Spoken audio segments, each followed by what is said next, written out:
10 RMCR, day number 94, something like that. I got my lukewarm water here at the ready. We are ready to go. Card number 1, I think. Go ahead and get on with it, man. Haywiremite. This is a good card. Single mana for a 1/1 insect artifact creature. When it dies, you gain 2 life. You can also pay a green and sack it to exile a non-creature artifact or a non-creature enchantment. This card just does everything. Why does it gain the 2 life? It didn't have to do that. It could have just been, a disenchant effect on a stick. You pay the same amount of mana as a disenchant, but now you have it on a body. Card is very, very good. Sometimes you see it in the main deck. You often see it in the sideboard, not just in standard, but this card is also kind of popular in older formats as well. Definitely Pioneer, and I think I've seen it sneak into modern decks from time to time as well. So it's just a slick little Magic card, man. That's why they've had to reprint it a few times already, even though it's in a standard set. This is $2.66. Pretty good. If you get the Duskmourn House of Horror Commander one, it's $1.14. Maybe grab that one. But yeah, there's a reason this card's expensive. It's pretty highly sought after. It's not a bad commander card either, which is mostly what we're rating for here. So I'm going to give Haywiremite a very good score, I think, among the cards that do this, right? A body that can disenchant stuff. This is one of the better ones ever printed. So hope I don't shock you here, but 6.9. I think I'm serious. I was thinking 6.3 at first, but yeah, I think this card's good enough. 6.9. Very good card, really. Persist is up next, originally from Modern Horizons 2. 2 mana, 1 and a black for a sorcery. Return target non-legendary creature card from your graveyard to the battlefield with a -1/-1 counter on it. That's why it's called Persist, because it's like the mechanic. This is pretty good. One of the cooler, reanimation spells in some ways that's ever been printed. It's kind of amazing. This is legal in Modern, but doesn't see all the play in the world there. You know what I mean? But it is just a 2 mana reanimator spell, but you can't get back Atraxos. You can't get back the really good stuff. Like, a lot of the good stuff tends to be legendary, right? But it doesn't mean it has to be. You can get back a Titan of Industry, or you can get back a Vault-Born Tyrant. So there's things. There are definitely things. Just cool card. And beyond cool, it's a very, very functional Magic card as well. So let's give Persist like the same score, right? Like 6.9. It's way up there. I would say that since this does have some restrictions on it, and even if you bring back something huge, it's going to be slightly smaller. Titan Author X, slightly smaller. So let's go. Yeah, 6.9. I mean, when we get to Reanimate, or Exhume, right? Those are going to get higher scores. But Persist, yeah, 6.9, man. Weird to give 2 cards in a row that score, but I think that they deserve it. I'm pretty sure. Persist is great. It really is. We'll move on to Bloodfire Expert. This is not as good. Printed into Cons of Tarkir. 3 mana, 2 and a red for a 3/1 Efreet Monk with Prowess. That's the whole card. 3 power Prowess guy for 3 mana is not terrible in draft, but, we're resorting to limited talk now. So, and I'm not saying limited is bad. I love limited. It's fun. Building a new deck every time, it's great. But this is, you know what I'm getting at here. This is like a 2.9 because it has Prowess. And Prowess is just a good ability. But, it doesn't mean it's a good card. Orzaka.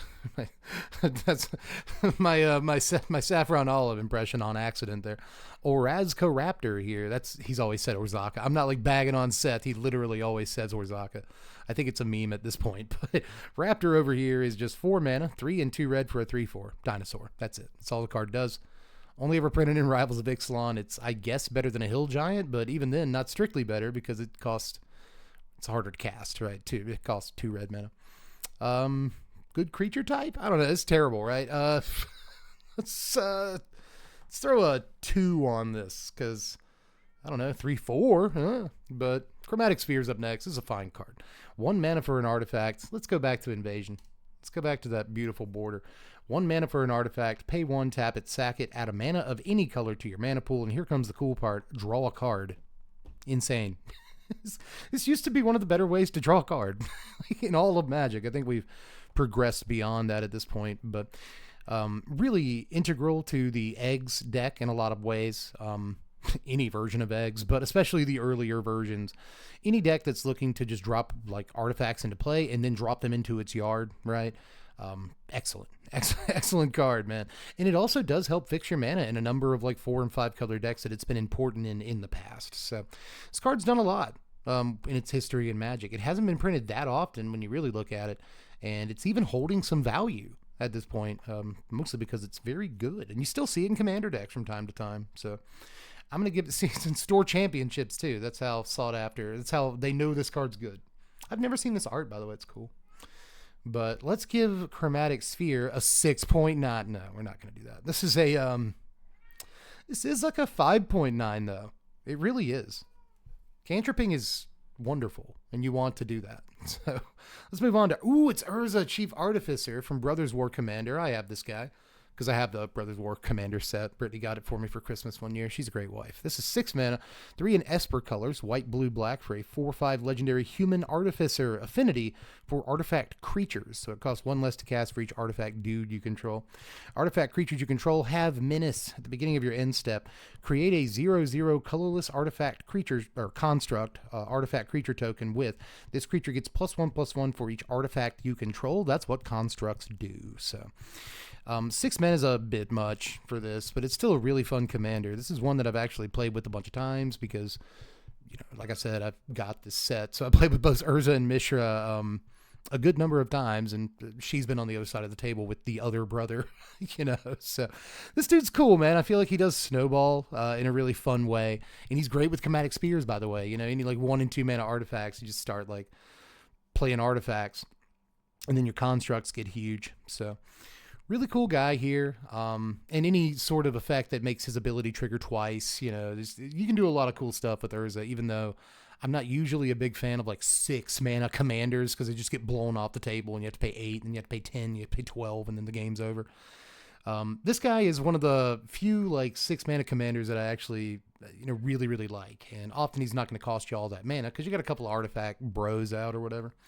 So I'm going to give Urza it was a good day, man. I'm going to give Urza a 5.7. You know, very narrow. You can really only do the one thing with him, but he's really fun. But again, he gets dinged a little bit in his score because he's so expensive. Even with the affinity, he starts becoming relatively expensive unless you have like a million servos. And then he's always going to cost like 3 mana. So that can be a thing that happens, but you don't want to count on it, right? Well, moving on to Skyship Stalker. This dude's cool, man. He was originally printed in Kaladesh and didn't really see any play in Standard, but we all liked him. 4 mana, 2 and 2 red for a 3/3 dragon with flying. You can pay a red and he gets +1/+0 till end of turn. You can also pay a red and he gains first strike till end of turn. And if you pay a red, he gains haste till end of turn. So if you want to pay 5 mana for a 3/3 flying haste, I guess you can do that. But if you want to pay 10 mana for a huge flying haste guy, you know, what is that actually? 4, 5, 6, 7, 8, 9, 10, so it'd be like an 8/8, you know, flying haste guy if you pump 10 mana into him or whatever. It's not bad. Seems like it'd be okay off the top of your library, but on curve, he's not amazing. He's just a 4 mana 3/3 flyer. But if you untap with him, he really does threaten to do a lot. Fire breathing's a better ability, I think, than most people give it credit for. If you don't have, you know, another drop on your next turn, then he does threaten to do like 8 damage if you drop a land. So you do have to worry about stuff like that. And first strike in the air is pretty good too, but it's probably the ability you'll use the least on the card. But still, Stalker's pretty cool. In the history of 4-drop dragons, he's pretty low on the tier list, right? But I just like the guy. I'm going to give him an honorary 5 today. Why don't we do that? I haven't given out the honorary 5. He's probably right around there anyway, so, you know, no harm, no foul. But next is this card, Winter Blast. This is cool art. I've looked at this art a lot too, as I just love anything by Kaya or Phil Folio. This is a green and an X for a sorcery.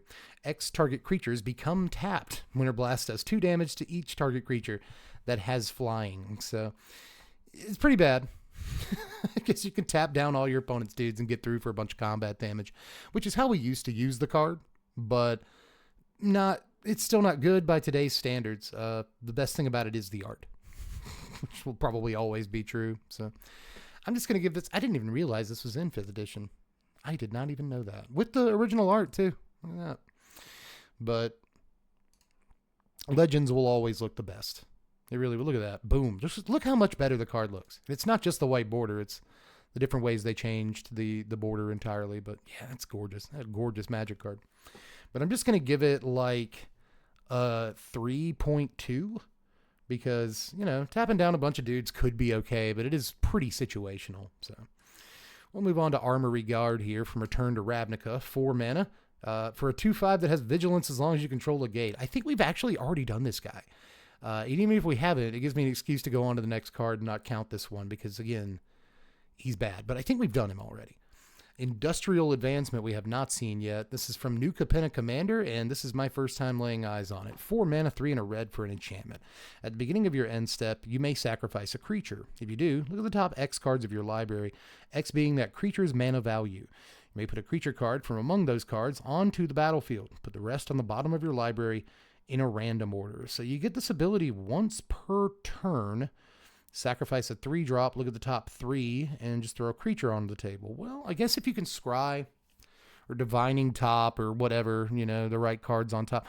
Or maybe you can put a card from your hand on top of your library. Big guy, you know. Sacrifice a little dude. Even if you sacrifice a 1-drop at that point, you're like guaranteed to get the huge dude. So there's probably ways to game this, and it's really neat. It looks like, you know, big, stupid, red rare that doesn't do anything, you know.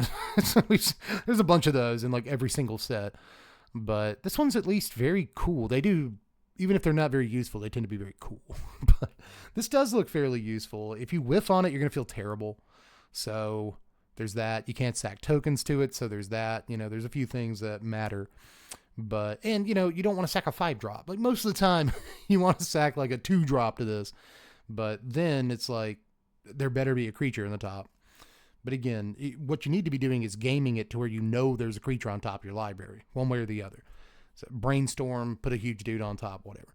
So, yeah, if you can make it pop off, it's all right. But I'm just going to give it, like, a 5.1. Because I think making it pop off is really difficult. But note that 5.1 is slightly better than average, you know. I think the broken stuff is there, right? So I have to give it some credit. Ooh, Ponder. Ponder's up next. Ponder originally printed, God, when? Yeah, Lorwyn, that sounds right. It's a single blue mana for a sorcery. Look at the top 3 cards of your library. Put them back in any order. And then you can shuffle your library if you want to. Draw a card. Draw a card. So scry 3, kind of.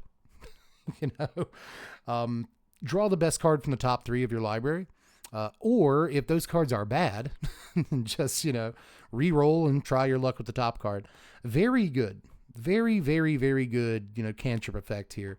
That is so good it's banned in Modern, which is insane. Like, I've never really agreed with the Ponder ban, you know, but I guess there's so many Ponder effects that it makes sense for Ponder to be banned because it is the best of them, you know, like Sleight of Hand is not as good as Ponder. But Sleight of Hand is fine, you know. Opt is not as good as Ponder, but Opt is more than fine, you know. But Ponder is a fantastic Magic card. Apart from Ancestral Recall and Brainstorm, I would say this is up there, you know, with like Gitaxian Probe in like broken, you know, 1 mana draw spells. So I'm going to give Ponder like an 8.5. So I'm like, maybe it deserves more than that, actually. The best out of your top 3 for a single mana, even at sorcery speed, you know. It's a real indicator that sometimes sorceries really are playable. Ponder is unbelievable. So let's yeah, I'm going to stick with it. Let's give it an 8.6. Let's give Ponder an 8.6. Can we all be happy with that? I don't think we need a bonus card today because Ponder's a pretty good one to stop on, you know? So I'll see you all tomorrow, ladies and gentlemen, which will be like Saturday or something. Good. Let's get a weekend going, guys. You want to go bowling? You never go bowling anymore. You want to see a movie or something? I don't know. Let's get something planned. I'll see you guys then. Bye.